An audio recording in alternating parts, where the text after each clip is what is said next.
Viene a ser la continuación del cuadro diarreico agudo. Ya hablamos de que en recién nacidos o neonatos, la septicemia neonatal y la prematuridad son las dos primeras causas de muerte. En cambio, en edad de lactante menor y lactante mayor, serían la deshidratación y la neumonía las dos principales causas de mortalidad, ¿ya?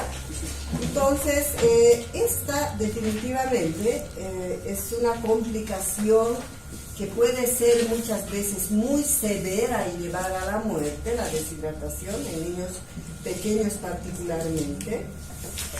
Y el objetivo fundamental es que nosotros sepamos reconocer los signos de alarma que nos van a llevar a ese punto final tan dramático que es la muerte por deshidratación, y que además sepamos responder en forma oportuna evitando precisamente esto. Como generalidades de este tema podemos decir que deshidratación se refiere a un desequilibrio hidroelectrolítico en el medio interno de los niños. ¿Por qué es más grave en los pequeñitos este cuadro de deshidratación? Porque ellos manejan una cantidad un poco mayor de líquidos en comparación al adulto. Entonces, obviamente una pérdida va a producir un desequilibrio mayor y con causas más terribles. Si vemos la causalidad, definitivamente es la diarrea, la causa número uno de la deshidratación, ¿no? Fíjense que hay otras causas como la falta de ingesta de líquidos o pérdidas por otras causas. Eso en edad pediátrica es extremadamente raro. Por ejemplo, una deshidratación por falta de ingesta de líquidos más bien es muy frecuente en la tercera edad. Los viejitos, por la falta de movilización, por la edad misma, muchas veces no consumen adecuadamente líquidos y de pronto ellos se sienten mal y a veces ya están iniciando una insuficiencia renal. Entonces, en ellos es frecuente, pero en los bebés la causa número uno es la diarrea. Si hablamos sobre la frecuencia, decimos que es mayor en menores de 2 años.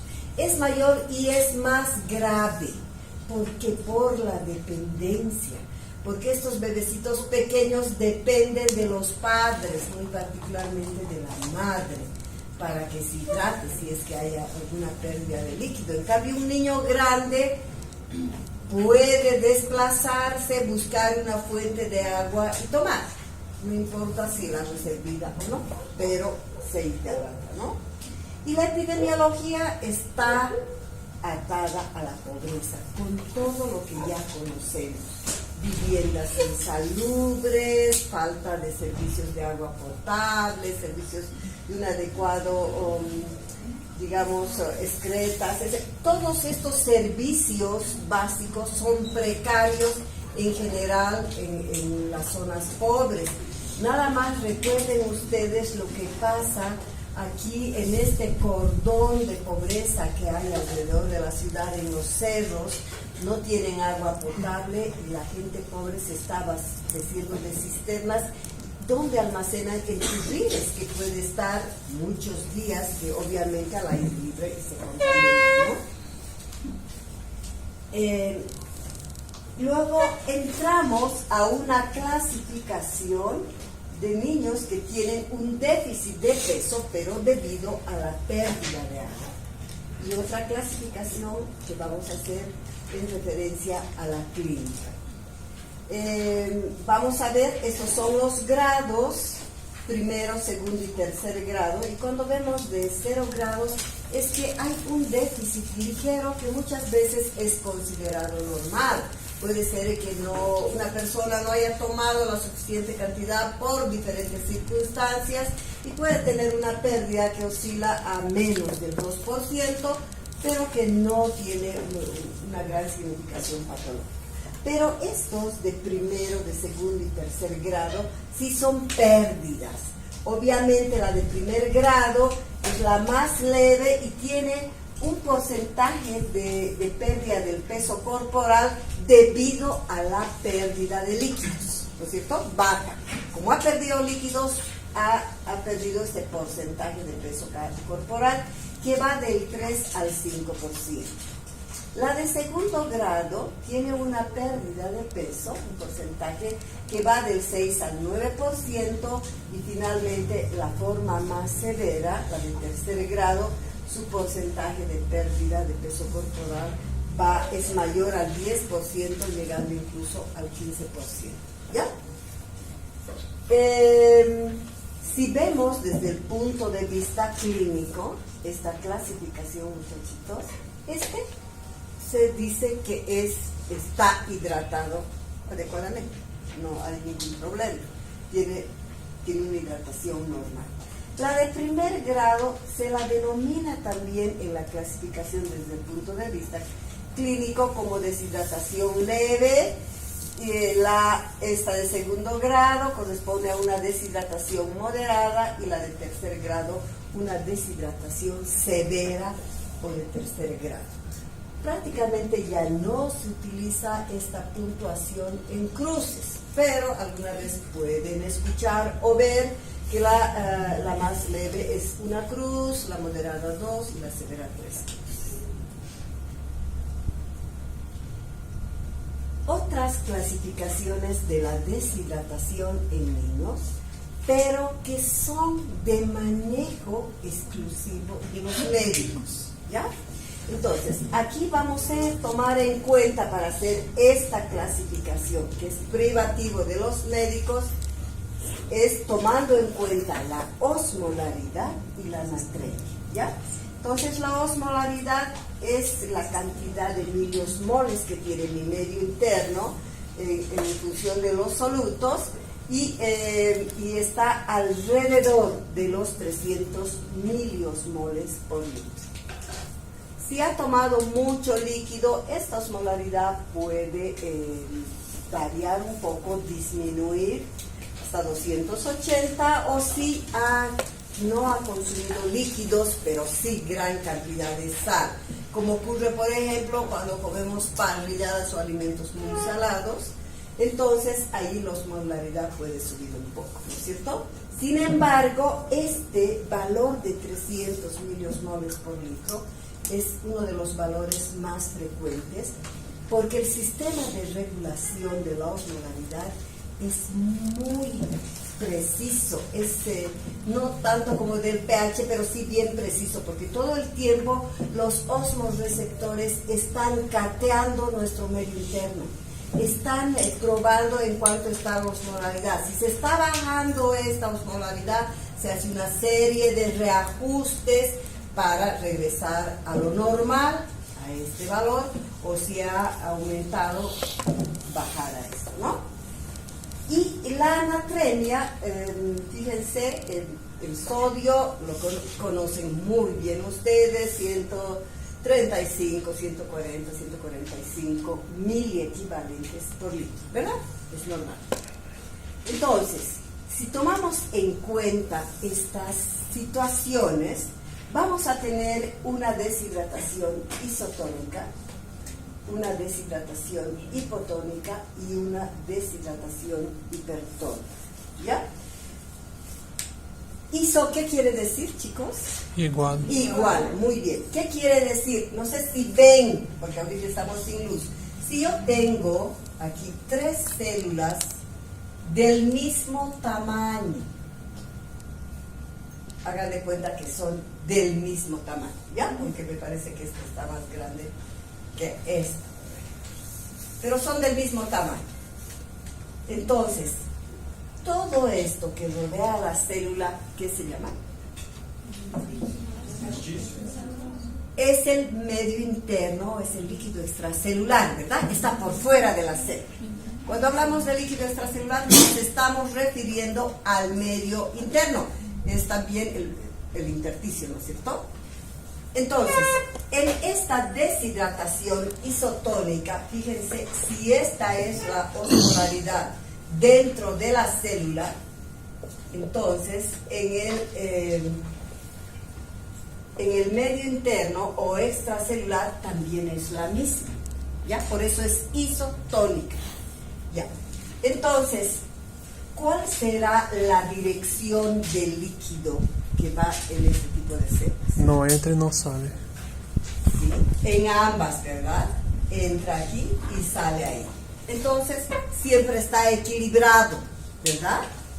Entonces, nosotros vamos a tener una célula que mantiene sus dimensiones y sus características similares a esta. Igualito, igualito.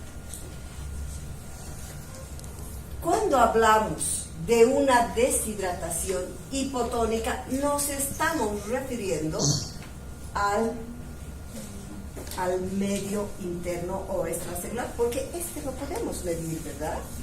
Sacándolo puedo medir. Entonces, aquí fíjense, la osmolaridad intracelular casi no cambia. Y aquí nosotros tenemos un medio interno más diluido. Por eso es hipotónico. Entonces, ¿cuál será la dirección del líquido? Para dentro de la célula. Muy bien. Como la osmolaridad, que es normal dentro de la célula, es mayor que en el extracelular, entonces el agua se dirigirá acá, ¿verdad? Se dirige, entra, porque está intentando compensar, ¿no es cierto? Y por lo tanto, ¿qué voy a tener? A esta célula mucho más agrandada, más grandecita, ¿ya? Va a crecer en tamaño. En cambio, la deshidratación hipertónica, aquí, la osmolaridad es la misma en el intracelular, pero aquí afuera es mucho más. Entonces, ¿cuál será la dirección del líquido? Hacia el extracelular, ¿verdad? Por lo tanto, yo voy a tener a una célula que se deshidrata. Entonces, aquí, ¿qué compartimiento se está deshidratando? El extracelular. Y aquí el comportamiento, la zona que se deshidrata es el intracelular. ¿Está claro, no es cierto? Ya. Esto es. Y según la clínica tendré a la deshidratación leve, donde hay una pérdida de alrededor de 50 mililitros por kilo de peso, la moderada o de segundo grado, hay una pérdida de hasta de 90 ml kilo peso, algún libro les va a decir hasta 100, ¿ya? Y la deshidratación grave es una pérdida máxima grave antes de morir, que va desde 100 hasta 150 ml kilo peso. Estos valores, queridos, yo debo aprender, porque con estos valores voy a aprender a rehidratar, ¿ya? Entonces debo tener este conocimiento. Hay otro tipo de deshidratación, de una clasificación de la deshidratación que se la ha hecho por la Organización Mundial de la Salud. Y se la ha hecho, chicos, fundamentalmente hace bastante ya tiempo. Primeramente, no estaba en los libros de pediatría, en los estándares libros, pero ya las últimas ediciones sí incluyen esto en los libros, ¿ya? Entonces, esta clasificación inicialmente fue ideada para países extremadamente pobres como el África, donde, si ustedes conocen bien, por lo menos saben cómo es, son extensiones tan grandes que no tienen un recurso de médicos, recurso de médicos, ni siquiera de licenciadas o enfermeras. A veces simplemente en la comunidad está un auxiliar responsable de un determinado centro de salud. Entonces la mortalidad era muy terrible, digamos, hace unas 2 o 3 décadas atrás, muy terrible. Y idearon este tipo de deshidratación, donde, fíjense, ya no es como el anterior caso que hemos visto, que es privativo de personal médico. En este caso se incluye a una población mucho más grande, que son médicos, licenciadas, auxiliares de enfermería y personal comunitario. Personal comunitario que no tenía nada que ver, no estudió, o incluso que estos eran líderes comunitarios, pero a veces analfabetos, pero se los ha capacitado a esta gente para tratar y prevenir la deshidratación, ¿ya?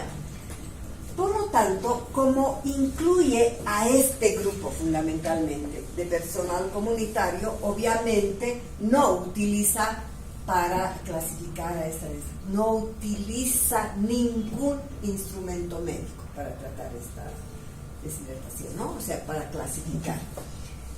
No utilizan estetoscopio, tensiómetro, termómetro, nada, ¿ya? Entonces sus instrumentos de ellos simplemente son observación, ver la actitud del paciente y hacer algunas cosas, ver el pliegue y ver el estado de conciencia. Entonces, tiene la virtud de que es capaz de clasificar al paciente y dar la pauta del tratamiento. Si lo ve que está hidratado, tiene diarrea, tiene vómitos, pero está hidratado el niño. Se lo nota, ¿verdad? Tiene apariencia normal. A ellos la respuesta o el tratamiento será el plan A. Si tiene algún grado de deshidratación, fíjense que aquí no está diciendo de primero o de segundo. Si tiene algún grado de deshidratación, haga el plan B. Pero si está muy grave, se dan cuenta, cualquiera puede darse cuenta, haga el plan C. Ya, eso lo vamos a ver más adelante. Ahora vamos a, si quieren puntualizar esto, esta deshidratación, esta clasificación según la clínica. Y entonces aquí tenemos una deshidratación de primer grado. En esta deshidratación de primer grado habitualmente no encontramos signos y síntomas de una deshidratación, habitualmente. Más está, digamos, el antecedente de diarrea o de vómitos, pero se podría encontrar también una ligera sequedad de las mucosas, ¿ya? Pero es así muy suave esta. En la de segundo grado ya aparecen una serie de mecanismos compensatorios y probablemente el riñón, chicos, es uno de los órganos que se pone en marcha para tratar de subsanar ese desequilibrio hidroelectrolítico, ¿ya? Sabemos que la sed, no podemos olvidarnos de esto, la sed es algo que aparece inmediatamente. La sed nos permite a nosotros buscar líquido, ¿verdad? Y entonces un deshidratado tiene sed. Es un mecanismo también muy importante. Al hablar de riñón, fíjense, les decía que los osmoreceptores van cateando todo esto. Se dan cuenta de la pérdida de líquidos y el incremento de los sólidos, por ejemplo, e inmediatamente, porque se ha perdido mucha cantidad de líquidos, estos osmoreceptores mandan mensajes al hipotálamo. Y del hipotálamo va a la hipófisis y se libera la hormona antidiurética. ¿Sí? Se libera esta hormona antidiurética. Y ustedes ya saben muy bien dónde actúa la hormona antidiurética. Actúa en la parte terminal del túbulo renal, ¿no es cierto? ¿Qué es lo que hace ahí? Lo que hace es reabsorber todo el líquido que está circulando por el túbulo, lo reabsorbe y lo devuelve al torrente circulatorio sistémico. Por lo tanto, va a gotear por la uretra muy poca cantidad cantidad, va a llegar una oliguria muy intensa, o a veces incluso si es muy grave puede llegar incluso hasta anuria, ¿verdad? Entonces es un mecanismo importantísimo ahorra la mayor cantidad de líquidos. Vemos a este paciente que está terriblemente irritable y sediento, ¿ya? Y si hacemos una exploración física en forma ordenada, podemos ver cuando están revisando un lactante menor. Siempre tocan ustedes la fontanela y se dan cuenta de la turgencia de la fontanela, ¿verdad? Es turgente normal, te das cuenta. Pero cuando hay una deshidratación de segundo grado, esta fontanela se encuentra deprimida, está más adentro, por la pérdida de líquido que ha habido. Vamos a los ojos, estos ojos se ven hundidos y este fenómeno se denomina enoctanos. El niño está gritando porque está irritable, está sediento y aunque esté gritando, en general ya no hay lágrimas. No tiene mucho líquido, entonces ya no fabrica lágrimas, es llanto sin lágrimas, ¿no? Vemos cavidad oral y vamos a ver que la lengua y las mucosas están secas. La saliva se vuelve filante. ¿Me entiende lo que es filante, verdad? Abre la boquita y se hace un hilo espeso, así blanco, que está unido. Es una saliva filante. Porque un lactante, chicos, un lactante mayor, tiene gran cantidad de líquido en condiciones normales, porque incluso los chiquitos están babeando todo el rato. Pero acá, esa falta de líquido se hace así espesa, o no hay. Irritabilidad ya hemos mencionado, y si vemos el pliegue, está estiramos así, hacemos el pliegue en el abdomen, largamos y es un esbozo que desaparece muy rápidamente, ¿ya? Obviamente que hay otros fenómenos compensatorios, cardíacos, todo esto, ¿no? Esto es entre lo más llamativo. La de tercer grado se denomina también una deshidratación severa, es en pre-shock. Y el pre-shock, chicos, es una situación, es la antesala del shock, que significa muerte. Y es una lámina así delgada. Por eso esta etapa de la deshidratación es una verdadera emergencia médica, que si yo no soluciono muy rápidamente, mi paciente en cuestión de minutos se muere. Por eso que cuando me viene a un servicio de salud con este tipo de deshidratación, y yo estoy lejos, digamos, de un tercer nivel o segundo nivel, donde no hay, digamos, internación, yo no puedo despachar a este paciente diciendo váyase volando en ambulancia o en taxi porque está muy grave. No puedo, porque en el camino se va a morir. Entonces, mi obligación es sacar de ese estado de pre-shock, poner, rehidratar, y eso vamos a aprender ahora a hacer esta emergencia, ¿ya? Entonces, por eso dice, es una verdadera emergencia porque la muerte acontece en minutos. La hipovolemia intensa produce toda la sintomatología de shock, que ustedes recuerdan, ¿verdad? Entonces es un paciente pálido, que está sudoroso, que tiene muchas veces piel marmórea. Si lo examinamos vamos a encontrar taquicardia, o a veces incluso ya si en etapa final que está bajando, ese pulso filiforme apenas audible, ¿verdad? Si hacemos llenado capilar es lento y hay una palidez extrema, y al paciente se lo ve muy mal. Por eso habla así el libro, se lo ve en estado agónico. Cuando digo estado agónico quiere decir que está ahícito de morirse, ¿no es cierto? Bien cerquita. Piel pálida, marmórea, sudorosa, toda la sintomatología de segundo grado, pero exacerbada terriblemente, ¿no es cierto? Y hay esta hipovolemia, ya compromete el estado de conciencia. Y entonces nosotros podemos encontrar desde las formas suaves, si quieren, como un estado de somnolencia, un estado de estupor y finalmente en los casos muy graves de precoma y coma. Hay anuria, aquí ya no orina ni una gota ese paciente, y cuando hago este signo del pliegue, aquí voy a encontrar un pliegue intenso que muchas veces dura más de 20 segundos. Se queda así, hago el pliegue y esto se queda así, plegadito por la falta de agua, ¿ya? Además, en este grado, que es muy severo, acontecen también complicaciones muy serias como la acidosis metabólica y la insuficiencia renal aguda, que aceleran mucho más todavía la muerte.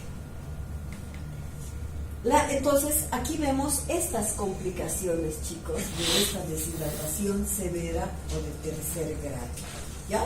Entonces, en la acidosis metabólica, nosotros encontramos que este niño, al perder los líquidos y electrolitos, ha perdido agua, sodio, potasio, bicarbonato, queridos, en grandes cantidades. Y esta pérdida del bicarbonato, de la hipoperfusión, de la hipovolemia, ¿verdad? Hay una hipoxemia, me acentúa y me produce la acidosis metabólica. Entonces, el paciente que está haciendo una acidosis metabólica no es un paciente así tranquilito que se lo ve y decimos tendrá acidosis, no.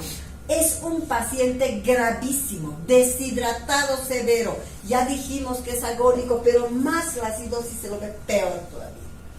Peor.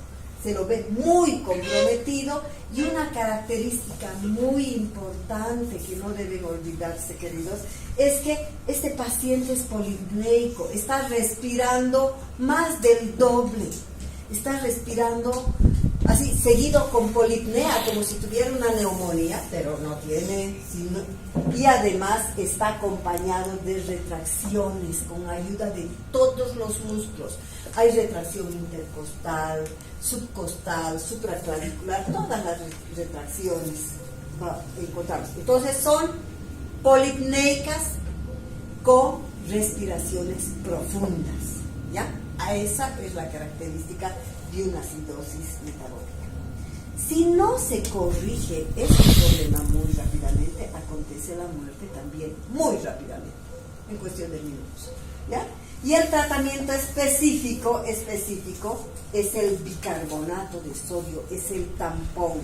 Y esta es la dosis, no por el examen, porque es la cantidad que ustedes deben grabar aquí cuando se presente un paciente con este problema. Puede ser niño, puede ser un adulto. Si está en acidosis, esta es la dosis. 1 a 2 miliequivalentes por kilo de peso en bolo, por dosis. No es día. Ni voy a dar en un día goteo lento. Al ser este un problema grave, yo debo meter en la vena, meto en bolo y trato. Primero hago a 1 kilo peso. No me responde, la mayoría sí responde con 1, pero hay algunos que están tan graves que es necesario aumentar 1 más hasta llegar a 2, ¿ya? Por eso es de 1 a 2 muy equivalentes, hago en bolo y ya es con la segunda, obviamente, que tiene que estar. Entonces, esta es una complicación muy seria de los problemas serios. Ahora, la insuficiencia renal aguda. Hemos hablado que este paciente está en anuria, es decir, ya no está circulando líquido por la parte tubular. Por lo tanto, esto me va a producir una necrosis tubular aguda. ¿Ya? Al haber esta necrosis tubular aguda, se va a producir esto. Si se fijan, es un problema de insuficiencia renal de tipo prerrenal, por la falta de llegada, ¿no es cierto? Y si yo estoy frente a esta situación, debo solicitar todo lo que necesito para una insuficiencia renal, el potasio, sodio, urea, creatina, son pruebas de función renal, ¿verdad? y muy raras veces se necesita llegar a la diálisis, porque una vez corregida adecuadamente la volemia, en general pasa este problema, ¿ya? Se corrige y esto pasa casi en la mayoría de los casos. Vamos a ver esto que habíamos visto, la deshidratación desde el punto de vista de la osmolaridad y de la natremia, ¿ya? Fíjense, esta deshidratación isotónica donde el ingreso y la salida es igual, porque la osmolaridad en ambos espacios es la misma, ¿verdad? Entonces entra y sale, normalito, entonces todo se mantiene. Entonces, por suerte, esta es la deshidratación isotónica la más frecuente en más del 70% de los casos. Y se presenta más en niños eutróficos, es decir, normalitos, o tal vez en un desnutrido de primer grado, que muchas veces al desnutrido de primer grado uno lo ve como paisaje, como si fuera normal. Uno se acostumbra, simplemente dice, está un poco flaquito, pero ya está en desnutrición de primer grado. En general, no tiene grandes desequilibrios todavía en su cuerpo, ¿no? Entonces, entran a esta bolsa los eutróficos y los desnutridos de primer grado, y la sintomatología en esta deshidratación isotónica dependerá del grado de la deshidratación. Si es de primero, de segundo o de tercer grado, ¿verdad? Dependerá de eso. En cambio, la deshidratación hipotónica, chicos, es propia del desnutrido grave. ¿Ya han hecho desnutrición? ¿Ya han avanzado ese tema de desnutrición? Sí. Ya. Entonces, ya saben ustedes que el desnutrido severo es hipotónico, ¿verdad? Es hipoglicémico, hiponatrémico, hipopotasémico, hipoglobulinémico, todo lo que va. ¿Ya? Entonces, además, ¿a qué grupo pertenecen estos? En general pertenecen a gente pobre. Y entonces cuando hay una diarrea, lo primero que hacen, todavía les queda lo de antes, porque son pobres, les suspenden hasta la leche, la comidita, y los dejan con líquido claro. Y con lo cual baja más todavía su osmolaridad, ¿no es cierto? Porque está solo agua, no le están dando nada. Entonces, en esta deshidratación hemos dicho que aquí es en el extracelular, y el extracelular es el que se deshidrata, ¿no? Entonces hay una deshidratación extracelular. Si el extracelular está bajo, obviamente habrá más tendencia más rápidamente al shock, ¿no es cierto? Se choquean más rapidito estos, por eso es más grave la deshidratación en los desnutridos. El manejo en ellos es terriblemente, ¿ya?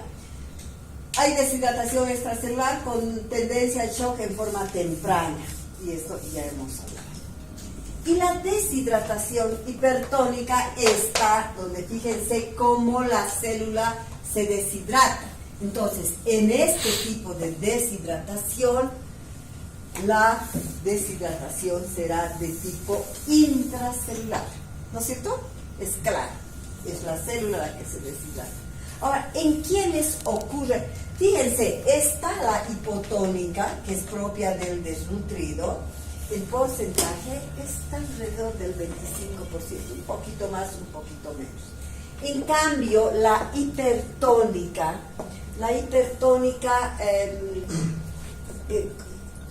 en general responde a grupos que tienen una mejor situación económica, un mejor grado de instrucción, y que saben que si tiene diarrea hay que darle sobre de rehidratación oral. Y les dan, y les dan, y les dan, y les dan, y muchas veces les alteran la vida muy grave, ¿no? Entonces, en estos casos, fíjense, fundamentalmente está en recién nacidos y en bebés que tienen un sobrepeso o son obesos, en bebés bien gorditos. Entonces, es una forma muy severa de deshidratación, porque la célula es la que se está deshidratando. Y esto ocurre en las células del cuerpo, pero ¿en dónde se nota más? Son en las neuronas, ¿ya?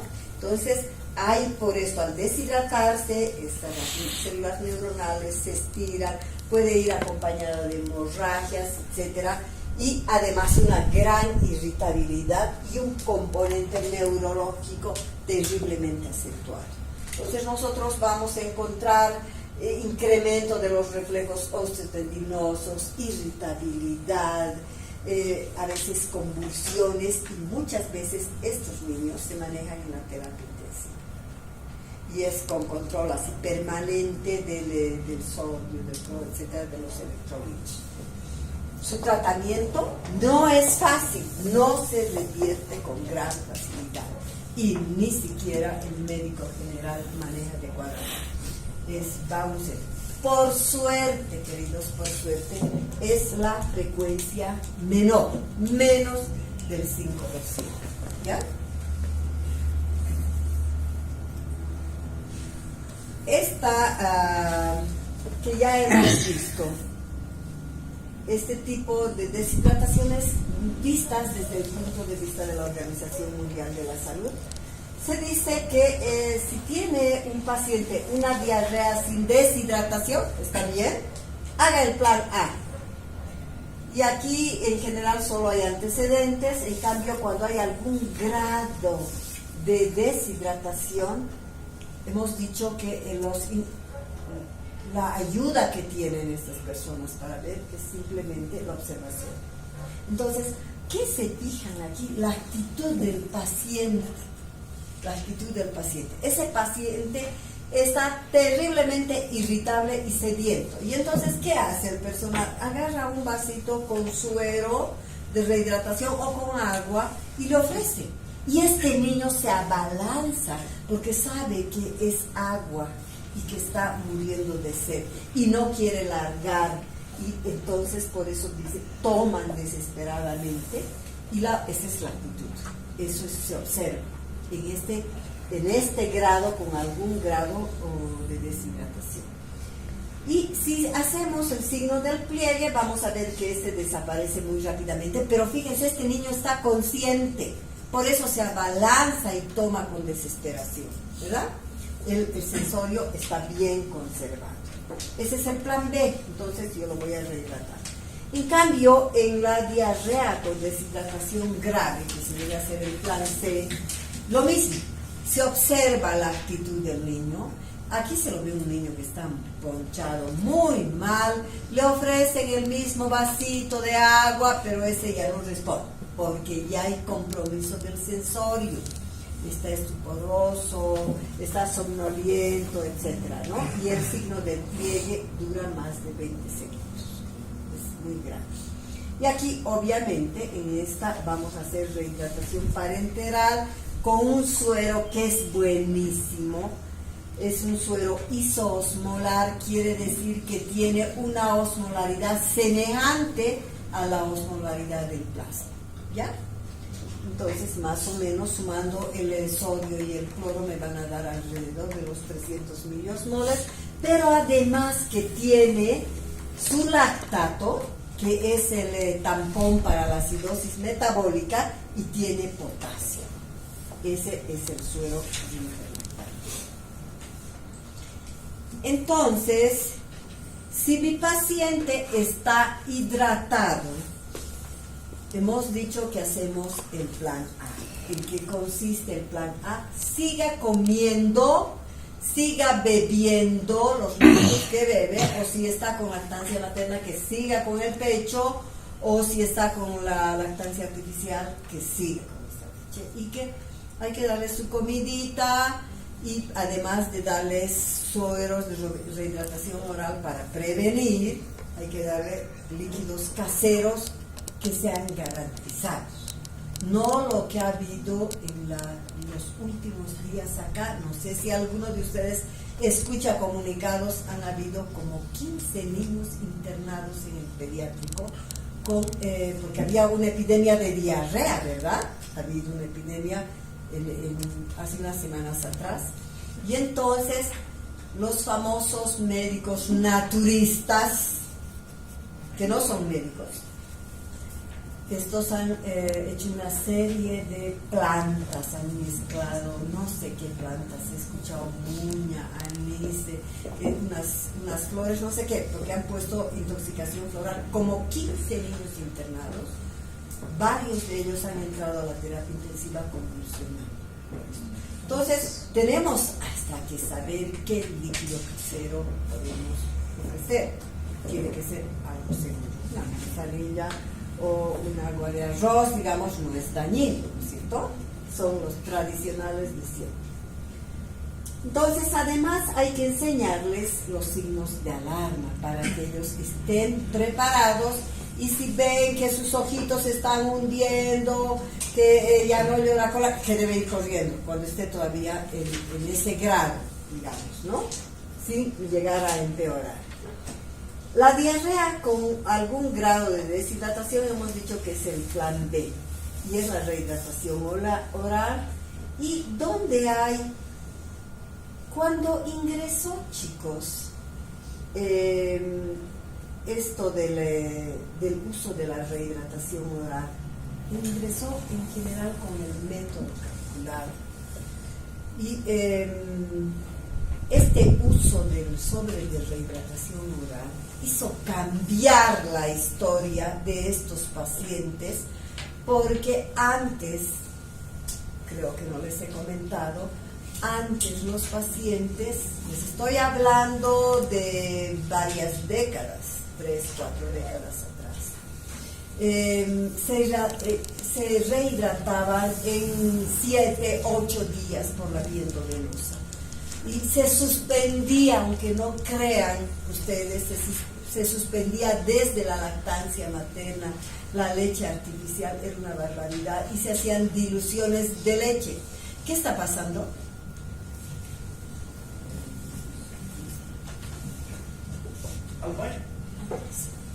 Qué horror. Encima son maleducados. Yo creo que por educación una persona que sale de una clase dice permiso o algo, ¿no? Bueno, entonces se hacía una serie de diluciones de la leche y se empezaba a rehidratar. El uso del sobre de rehidratación oral ha disminuido una barbaridad. Ya no se hace esas rehidrataciones, la mayoría de los casos no llegan a estas formas muy severas. Y entonces les decía, al principio era el método calculado y luego, o lo que se utiliza más actualmente es el método a libre demanda.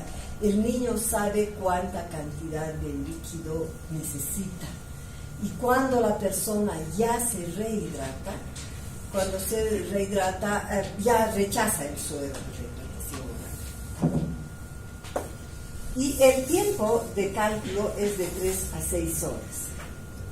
Fíjense, para hacer el método calculado se toma en cuenta el grado de deshidratación.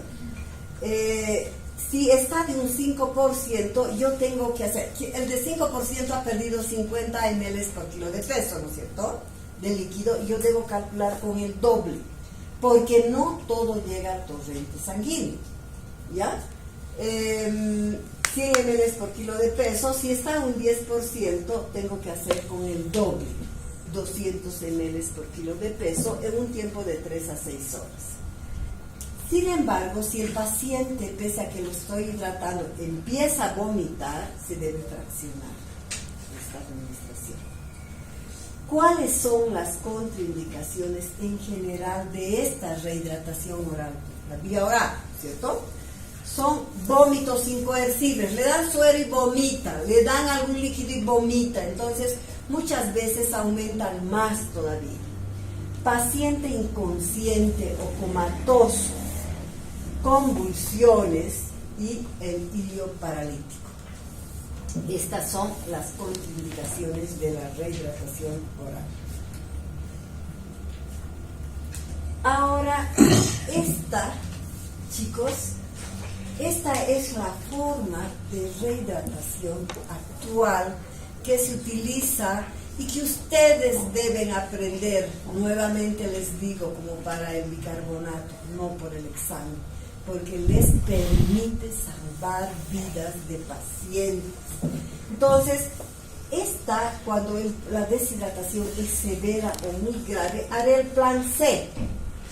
Y para que ustedes comprendan, el ejemplo está con un peso, el más sencillo, 10 kilos que yo puedo calcular en la cabeza, ¿ya?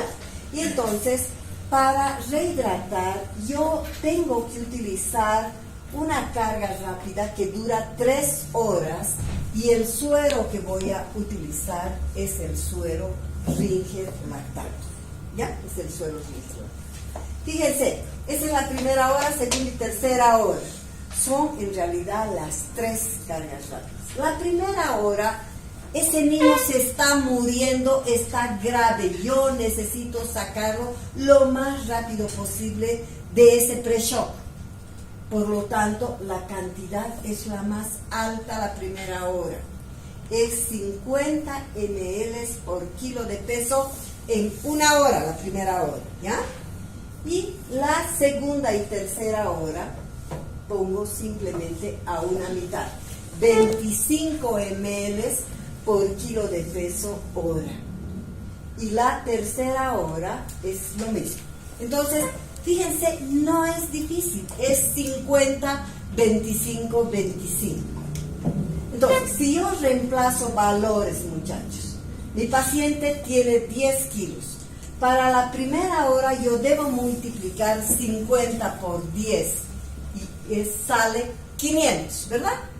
Esa es la cantidad de líquido que voy a pasar la primera hora.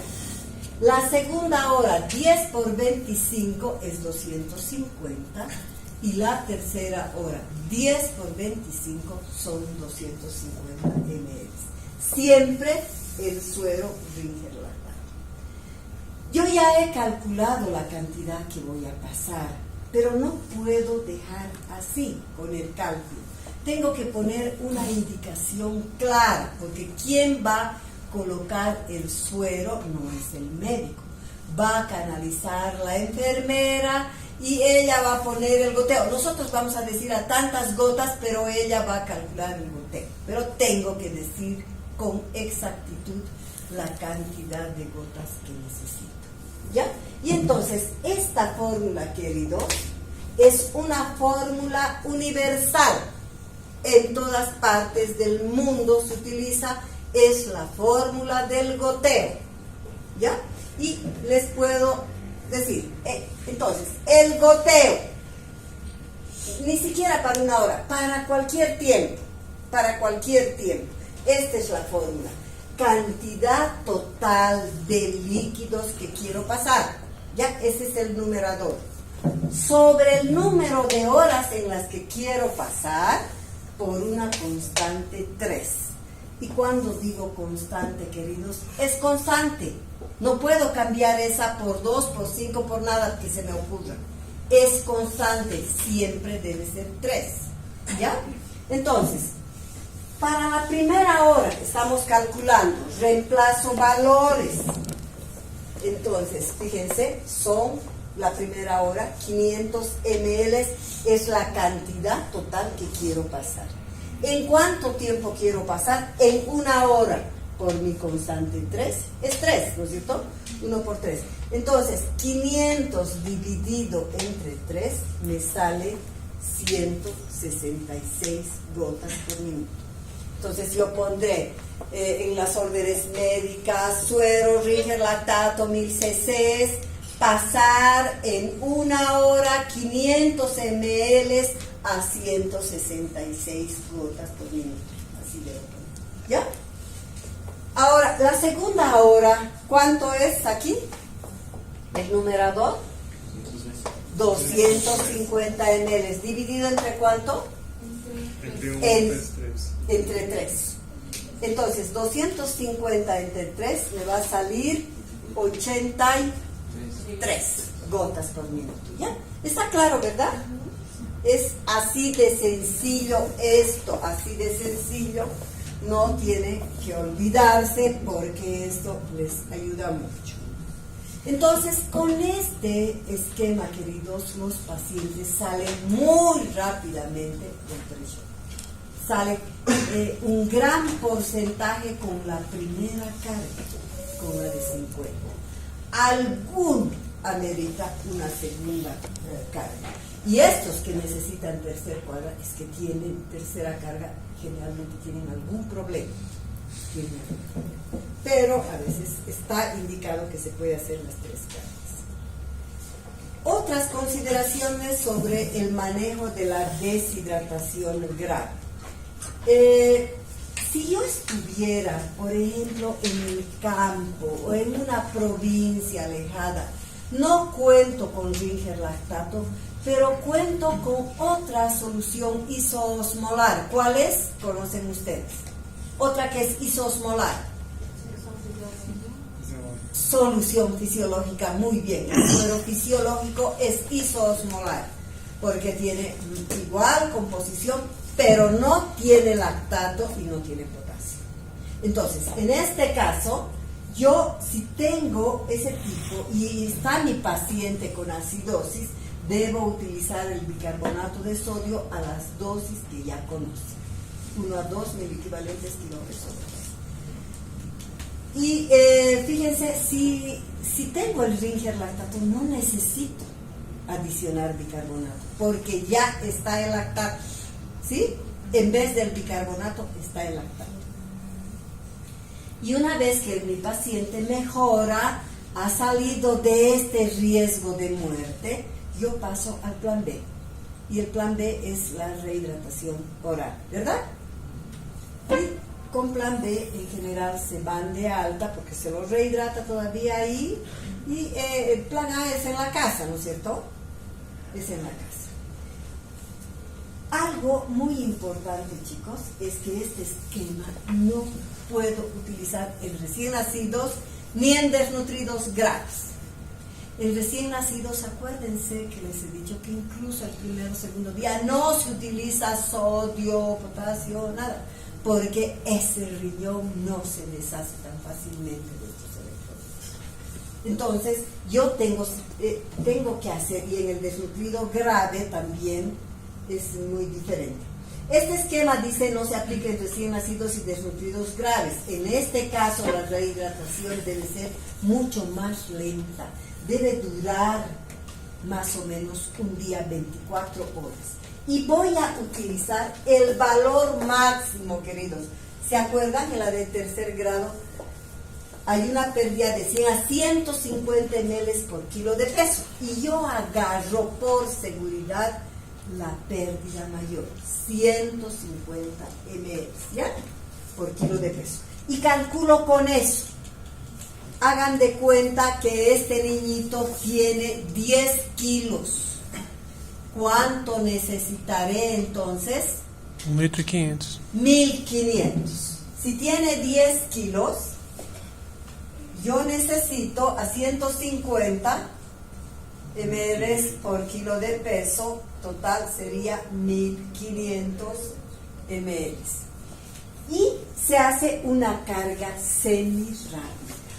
Semirápida quiere decir que de este total de 24 horas, un tercio voy a dar las primeras 4 horas y los 2 tercios las 20 horas restantes.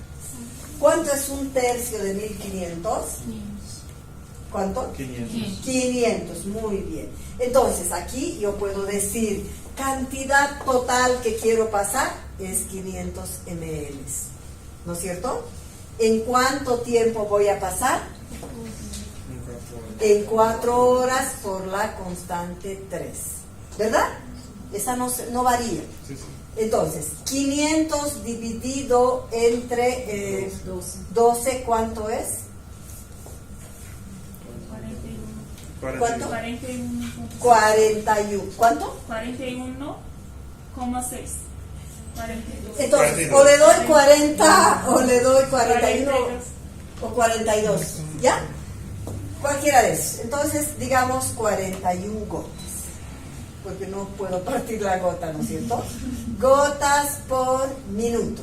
Entonces, yo pondré suero Ringer lactato 1000 ml, pasar las primeras 4 horas, 500 ml a 41 gotas por minuto. Fíjense la diferencia, chicos.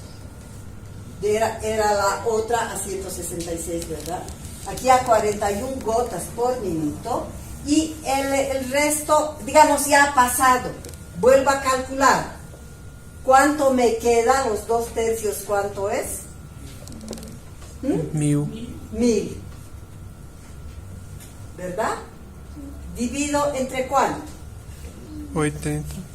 20 por Ou 3. 3. 60. ¿Cuánto me sale? Entonces aquí es 1000 dividido entre 60. ¿Cuánto me sale? ¿Cuánto? 17. 17. 16,66. 17. Está bien. Entonces diré, ha pasado esto y vuelvo a decir, aplicar 1000 ml en 20 horas a 17 gotas por minuto. ¿Está claro? Entonces hago esa semi-rápida, queridos. En estos dos casos extremos que son raros, lo habitual es la primera rehidratación. Esto es raro. Los recién nacidos en general se manejan en neonatología y muchas veces si es recién nacido, algo más. ¿Se acuerdan de la fórmula del goteo? Díganme ahorita. Cantidad total de líquido que quiero pasar sobre el número de horas por 3. Muy bien.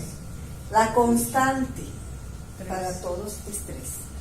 Pero si yo estoy con... Esto es para que aprendan más, chicos. Si yo estoy con un recién nacido, la constante es 1. Porque voy a aplicar microgotero. ¿Ya? Y cada gota en el microgotero tiene 20 microgotas. ¿Ya? Ahora, nada más para que aprendan. Si voy a colocar sangre, mi constante, alguna vez les va a tocar colocar sangre, la constante es 4, porque es un líquido espeso. ¿Ya? Eso es para que sepan. No es en la rehidratación que voy a colocar. Entonces, se debe hacer balance hídrico, yo debo pesar al paciente, debo medir la cantidad que ingresa, la cantidad que sale, pesar pañales, etcétera. Hacen las enfermeras eso, pesan el pañal sin nada, luego con el orín, etcétera. Se hace todo esto y tengo que hacer, no debo descuidar el resto de las situaciones, ¿no? Creo que aquí hemos terminado, queridos. ¿Tienen alguna pregunta?